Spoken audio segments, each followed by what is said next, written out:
On vient remettre la mosquée au milieu du désert. Cette fois-ci, on va explorer le terrain putride du viol dans l'islam sunnite. Oui, le viol. Faut chier ces putains de bipes de merde. Bon, Maria El Koptia, est-ce que tu peux me trouver une expression, quelque chose qui puisse remplacer ce terme, s'il te plaît? Bien sûr, voici une expression pour illustrer la notion de ce mot sans offenser le stupide bot archaïque et limité de YouTube. Un acte imposé contre la volonté et le consentement d'une personne. Trop long à brèche, frère. Très bien. Peut-être que celle-ci vous conviendra davantage. Un acte de contrainte S. Ça fera l'affaire. Du coup, on reprend. On va pénétrer, sans mauvais jeu de mots, dans le bas-fond de ce que l'humanité peut faire de pire. Mais il y a une différence vraie, là c'est Allah qui l'autorise. Mais avant tout, je me dois de vous remercier pour les 15 000 abonnés. On a atteint un seuil incroyable et je vous remercie beaucoup. Et ceux qui ne sont pas encore abonnés, c'est le moment de le faire et d'activer la cloche pour ne louper aucune notification. Si la vidéo vous a plu, je vous invite à la liker, à la commenter, à la partager. Et pour ceux qui voudraient me soutenir davantage, je vous invite à rejoindre mon Patreon ou prendre directement l'abonnement sur YouTube. Évidemment, pour les abonnés, vous pourrez retrouver quelques vidéos exclusives sur Patreon et YouTube. Et avec ceci, la plus grande de mes reconnaissances. Merci encore.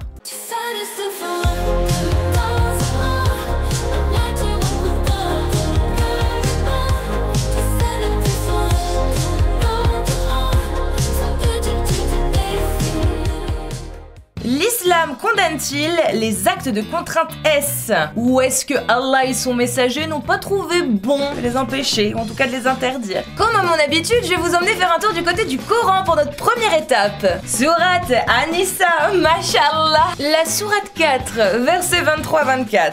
Vous sont interdites vos mères, filles, sœurs, tantes paternelles et tantes maternelles, filles d'un père et filles d'une sœur, mères qui vous ont allaité, sœurs de lait, mères de vos femmes, belles-filles sous votre tutelle et issues des femmes avec qui vous avez consommé le mariage. Si le mariage n'a pas été consommé, ceci n'est pas un péché de votre part. Les femmes de vos fils nés de vos reins, de même que vos deux sœurs réunies. Exception faite pour le passé, car vraiment Allah est pardonneur et miséricordieux. Et parmi les femmes, les dames qui ont un mari, sauf si elles sont vos esclaves en toute propriété. Prescription d'Allah sur vous. Donc on va aller voir la petite annotation qu'il y a dans le Coran directement. Des esclaves en toute propriété, même si elles étaient mariées avant leur captivité. Cependant, il y aura une période d'attente de 3 mois environ pour s'assurer que la femme n'est pas enceinte. Dis donc, encore une mention du terme esclave.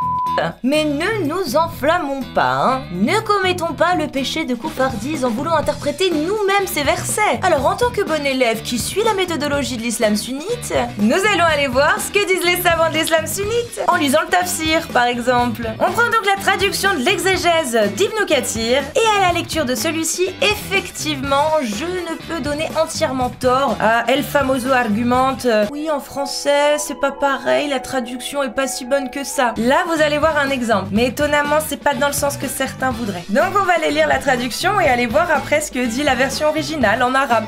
C'est parti. Il vous est interdit d'épouser les femmes déjà engagées dans le mariage à moins que ce ne soient des captives. Bon alors déjà la première phrase ça va pas, hein. Le mot épouser. Dans la version originale du Coran, il n'y a pas le terme épouser, pas du tout. Dans la version originale en arabe, n'est pas question de ça, il est question de relation S. On continue. C'est-à-dire les femmes mariées de bonnes conditions sont aussi interdites à moins qu'elles ne soient des captives de guerre, car il est permis d'avoir des rapports avec ces dernières à condition de s'assurer de leur vacuité.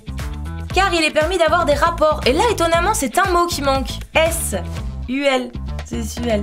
Voilà. Parce qu'effectivement, dans la version originale en arabe, le terme dakhala est utilisé. Dakhala, ça veut dire rentrer dedans, pénétrer, littéralement. Mais on peut retrouver aussi dans la version originale le terme nikah, dont la racine est clairement transparente pour le coup, hein. Et al-wata, qui est s'accoupler. Donc on est très loin de épousailler. C'est joli en français, hein. Vous sont interdits d'épouser. Non. C'est pas ça qu'il est dit. Vous ont interdit de gerdeh, en l'occurrence, interdit de dakhala, interdit de nikah et interdit de alwata. Voilà, mais pas épouser, c'est pas ce qu'il est dit. Comme quoi, ils ont pas forcément tout le temps tort, hein, ces famosos imams du net. Quand ils nous sortent l'argument, oui, mais en français c'est mal traduit. Oui, effectivement, là pour le coup c'est très mal traduit. Mais sur ce coup-là, je suis pas sûre que ça serve votre cause, les imams du net, hein. On continue. À ce propos, Abu Saïd al-Roudri a rapporté: dans une de nos expéditions, nous avons eu parmi le butin des femmes de Aoutas qui avaient des époux. Comme nous répugnions à les cohabiter, encore une fois en arabe c'est pas cohabiter, hein. En arabe ça donne ça, excusez-moi il me faut les papiers parce que c'est une phrase assez longue. Fakarihna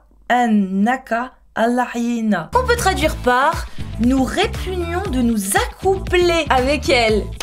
Pas pareil, hein. Mais comme on n'est jamais trop prudent, on va aller voir ce que dit un autre exégète, comme par exemple Al-Jalalayn. Exégète reconnu encore une fois comme étant l'une des sommités de l'islam sunnite. Hein. Et il vous est interdit, femmes mariées, celles qui ont des conjoints, de les épouser avant qu'elles n'aient quitté leur conjoint, qu'elles soient des femmes musulmanes libres ou non. Gardez ce que vos mains droites possèdent. Les filles esclaves capturées avec lesquelles vous pouvez avoir des relations sexuelles. Ah là, c'est un petit peu plus fidèle à la version arabe. Après la lecture et la compréhension de ces tafsirs, comme le veut l'islam sunnite, à savoir, il n'y a rien interprété, tout est dit par les savants, on peut très bien voir qu'Allah a autorisé effectivement l'acte S sur des butins de guerre.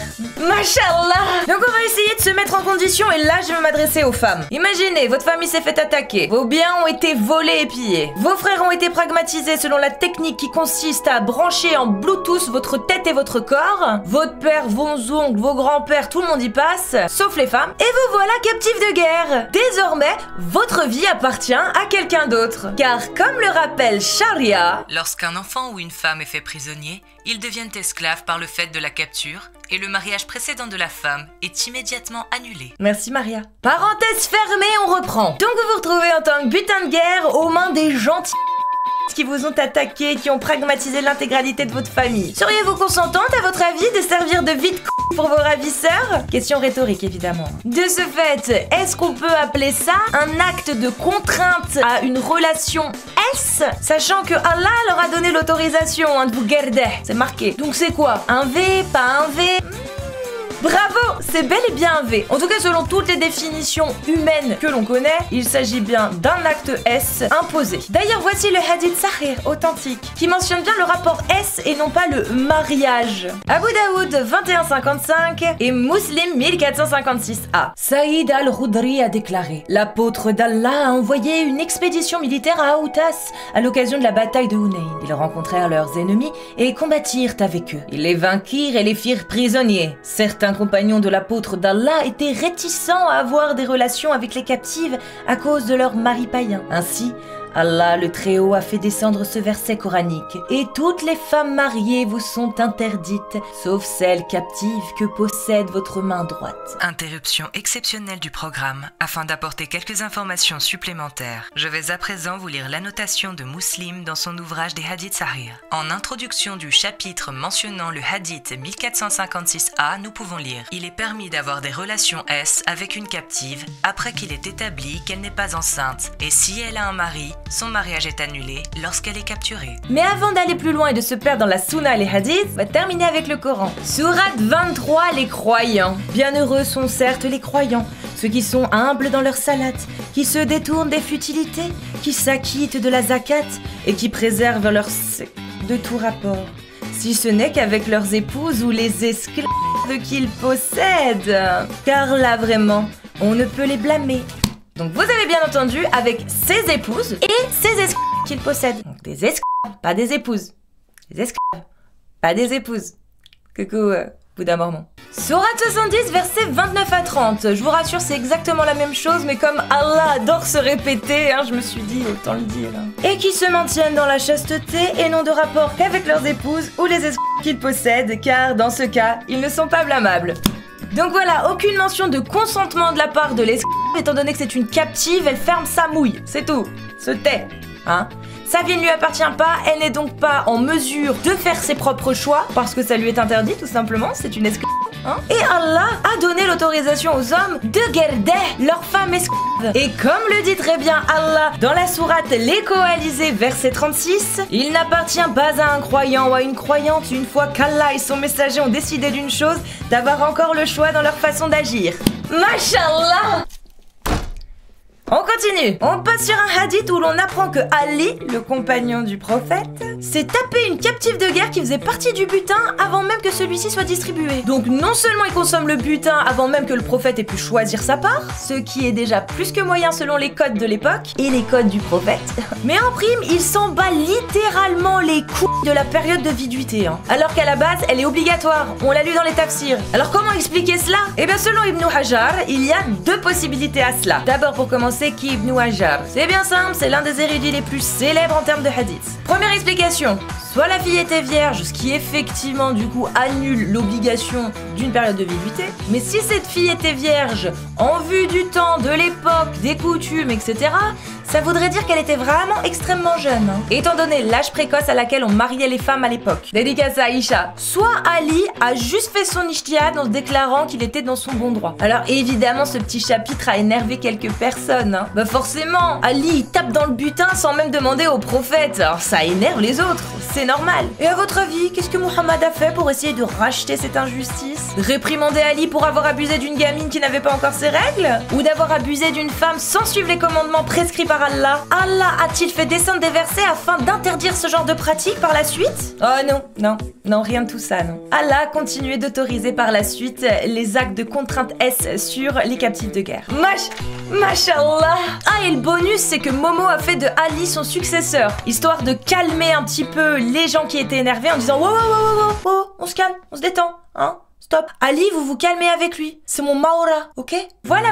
Il avait vraiment une façon étrange de régler les problèmes, Mohamed, n'empêche. Allez, on passe à la meilleure partie et ma préférée, le coït interrompu. Sahih Bukhari 41-38. Ibn Muayriz rapporte: je suis entré dans la mosquée et j'ai vu Abu Saïd al-Khudri et je me suis assis à côté de lui et je lui ai posé des questions sur Al-Azr, c'est-à-dire le coït interrompu. Abu Saïd a dit: nous sommes sortis avec le messager d'Allah pour le Khazwa de Banu al-Mustariq et nous avons reçu des captifs parmi les captifs arabes et nous désirions des femmes et le célibat est devenu dur pour nous et nous avions fait un coït interrompu. Ainsi, lorsque nous avions l'intention de faire un coït interrompu, nous avons dit: comment pouvons-nous faire un coït interrompu avant de demander au messager d'Allah, que Dieu le bénisse et lui accorde la paix, qui est présent parmi nous? Nous lui avons posé des questions à ce sujet et il a dit: il vaut mieux que vous ne le fassiez pas, car si une âme jusqu'au jour de la résurrection est prédestinée à exister, elle existera.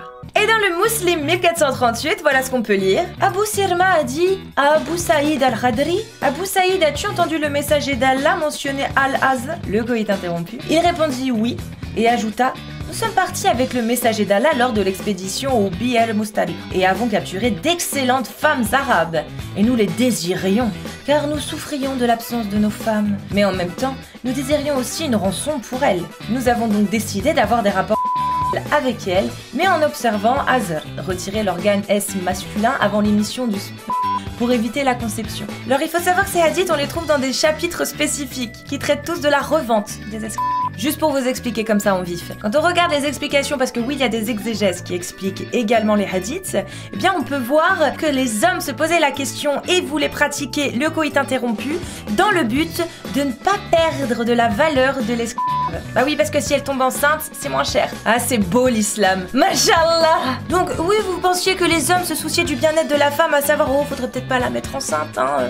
Déjà qu'on la iole, alors si en plus on lui laisse un polichinelle dans le tiroir, bof, hein. Mais non, pas du tout. C'est juste parce que ces messieurs s'inquiétaient de ne pas pouvoir revendre à un juste prix leur esclave si elle tombait enceinte. Et comme il est rare dans ce genre de sujet bien dégueulasse de ne pas voir la contribution de Oumar, eh ben on y arrive. Voilà un hadith qui le concerne. Hadith Sahih validé par l'imam Malik lui-même, que l'on peut retrouver dans son ouvrage Al-Muwatta, qui est utilisé comme référence en matière de jurisprudence islamique. Yahya m'a raconté de Malik qu'Abdullah ibn Dinar a dit: un homme est venu voir Abdullah ibn Umar alors que j'étais avec lui à l'endroit où les jugements étaient rendus, et il lui a posé des questions sur l'allaitement d'une personne âgée. Abdullah ibn Umar a répondu: un homme est venu voir Umar ibn al-Khattab et a dit: j'ai une esclave et j'avais des relations S avec elle. Ma femme est allée vers elle et l'a allaitée. Ma femme m'a dit de faire attention parce qu'elle l'avait allaitée. Umar lui a dit de battre sa femme et d'aller voir son esclave parce que la parenté par l'allaitement ne se faisait que par l'allaitement des jeunes. Mashallah.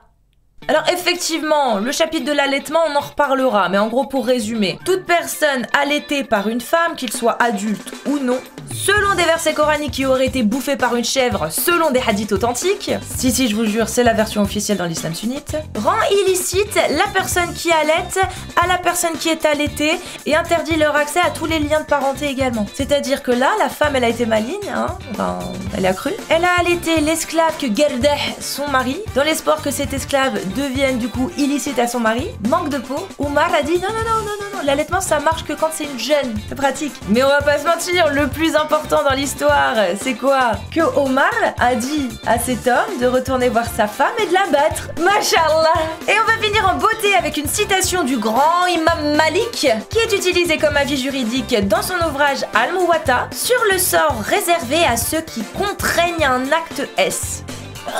A noter quand même qu'il est précisé dans l'ouvrage que l'imam Malik parle des esclaves volés, concerne pas ses propres esclaves quoi. Malik m'a raconté d'Ibn Shihab qu'Abd al-Malik ibn Marwan a rendu un jugement selon lequel le violeur devrait payer à la femme violée sa dot. Yahya a dit qu'il a entendu Malik dire « Ce qui est fait dans notre communauté à propos de l'homme qui viole une femme, vierge ou non vierge, si elle est libre, c'est qu'il doit payer le prix de la mariée de son semblable, si elle est libre. Si elle est une esclave, il doit payer ce qui l'a diminué de sa valeur. La peine had, dans de tels cas, est appliquée au violeur et il n'y a pas de punition appliquée à la femme violée. Si le violeur est un esclave, c'est contre son maître à moins qu'il ne veuille le livrer. La peine had, dans ce cas-là très précis, c'est la lapidation réservée du coup pour les hommes. Et encore une fois, on le rappelle, l'imam Malik a bien précisé qu'il ne parlait que d'esclaves. Voler une esclave que tu auras gardée de toi-même, même si elle ne voulait pas, ce ne sera pas considéré comme un viol, car selon Charia, tu disposes de ton esclave comme tu en as envie, selon les autorisations divines. Et on a pu le voir, Allah a bel et bien autorisé le coït avec son esclave. Voilà. Donc en gros, une femme libre qui se fait V, on doit lui payer sa dot et son agresseur est lapidé à mort. La lapidation à mort, c'est uniquement si le coupable est marié. S'il est célibataire, c'est des coups de fouet, parce que ce n'est plus un adultère. Et si tu es une esclave volée et violée, bien ce n'est plus une dot qu'on devra te verser, mais plutôt une sorte de compensation qui sera donnée à ton maître.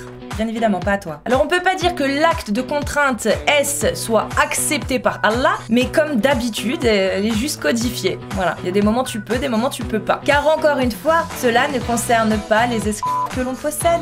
Est-ce qu'on peut dire que le V soit interdit dans l'islam? Eh bien comme d'habitude, avec les sujets bien dégueulasses, non, le V est juste codifié. Il y en a qui peuvent, il y en a qui peuvent pas. Il y a des femmes qui peuvent se faire violer en toute impunité et d'autres non. Mashallah. Conclusion, le viol est codifié en islam et est halal sur les esclaves femmes. Mashallah. Et le fait que ce soit interdit sur certaines femmes ne rend pas la chose plus acceptable. Non, c'est toujours autant dégueulasse en fait. Mais honnêtement, que peut-on attendre de plus d'un dieu et d'un prophète qui ont rendu licite le mariage des petites filles? La possession d'humains par un maître? La peine de pragmatisation pour avoir changé sa religion? Et j'en passe. Donc après avoir violé le bon sens et la logique une fois de plus, on n'est plus un frère. Surtout n'oubliez pas, vous n'avez plus aucune excuse. Vous ne pourrez pas dire que vous ne saviez pas.